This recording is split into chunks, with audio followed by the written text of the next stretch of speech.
I was in medical school in August of 2010 when I had a diving accident and had my spinal cord injury. I've had a number of pressure ulcers. It was a bigger disruption of my routines than my spinal cord injury was, ultimately.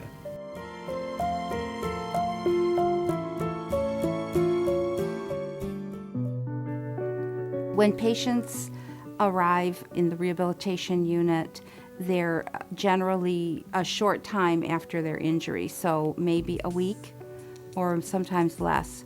And at the beginning, the patient is in terror.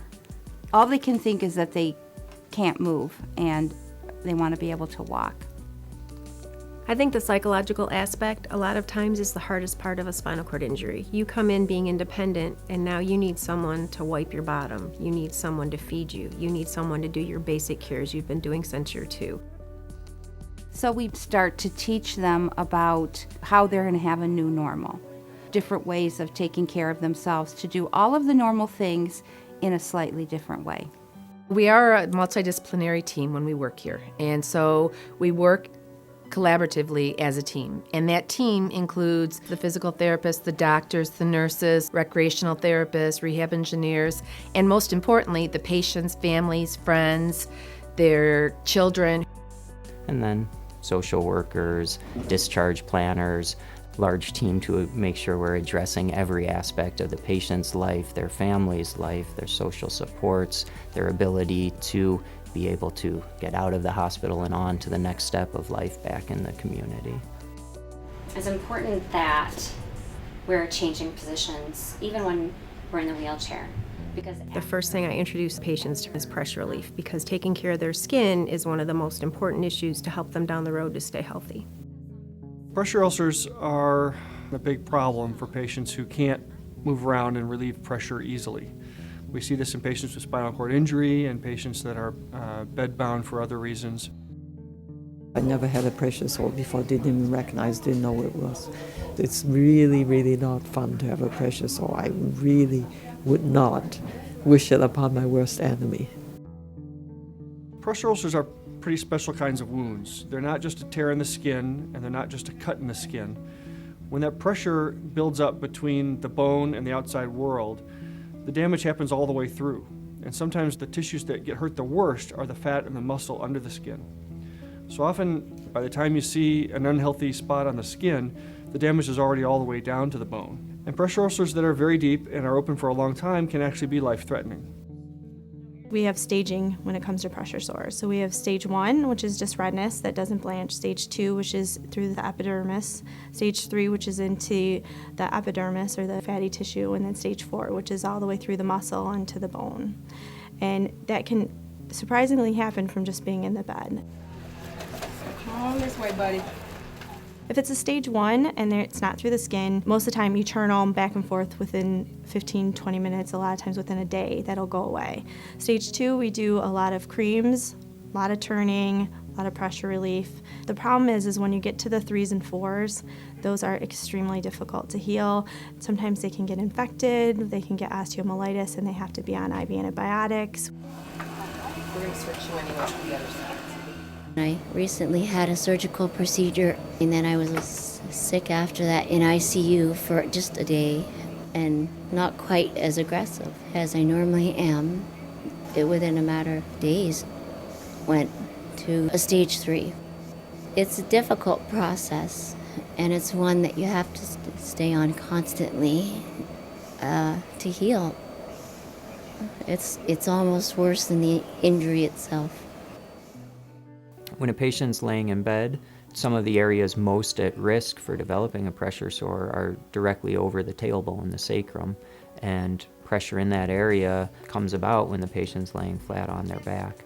Turning has to be done quite regularly to prevent prolonged pressure over those bony areas. Here in the hospital, every 2 hours is the standard, and after discharge, that's what we are teaching our patients and families to continue to do as well.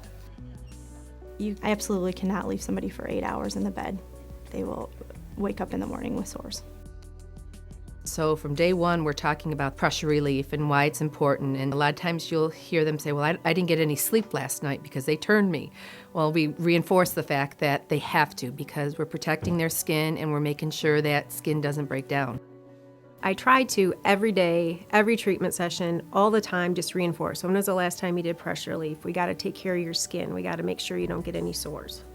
Here's actually skin hooks. Do we have any hooks that are ready on In a scenario of a more serious pressure wound that may require surgery to fix, the patient needs to be restricted to laying on their stomach in bed for a prolonged period of time, maybe months, to allow the surgery site to heal. The first steps to address a pressure ulcer from a surgery standpoint are, number one, to remove all the unhealthy tissue. So that usually requires one or more debridement operations where we remove unhealthy tissue. Closing a pressure ulcer is not as simple as stitching the skin together. We have to actually bring in more tissue in the form of a flap, typically, to cover that area. The choices for that flap are limited. We typically have to use tissue, and by tissue I mean skin, fat, and muscle, either from the buttock area or from the thigh area, which means big incisions and moving tissue around to cover the wound. If we do surgery, that area is always going to be more compromised because it's going to be more of a scar tissue when it heals. Scar tissue is not as flexible, it's not as durable, so that area is always going to be more susceptible to skin breakdown again in the future. And so you're going to have to make sure that you do pressure relief more often and really even take more critical care of that area to try to prevent sores from redeveloping. One of the things that was mentioned to me during surgery was like, oh yeah, we expect the surgery to go well. There's an 80% chance you're going to have breakdown again in this area. Although the main risk factor for a pressure ulcer is pressure, there are other things that can also make it easier to get a pressure ulcer. We think about things like friction and shear when you're pulling and pushing on the skin. Also moisture. Patients who have a problem with continence, for example, if there's a moist environment by those pressure areas, that can make it much more likely to ulcerate. We need to carefully make sure that we're staying clean and taking good care of the skin with proper cleaning and moisturizing to make sure that it doesn't get too dry or too wet. Early on in the course, it's a priority to educate the patients, teaching them techniques for shifting their pressure in a wheelchair or in bed, teaching them how to use the wheelchair, a power wheelchair, for instance, to do the pressure reliefs.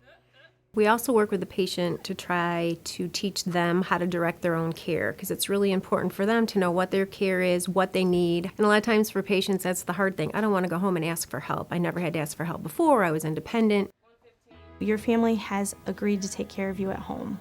They have made that contract with you, and it is a lot to ask, and it's a lot for them to give, but they're giving it, and you need to make sure that they're taking care of you. This is your body.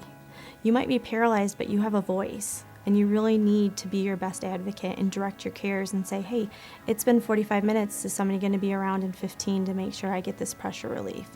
Did you turn me last night every 2 hours?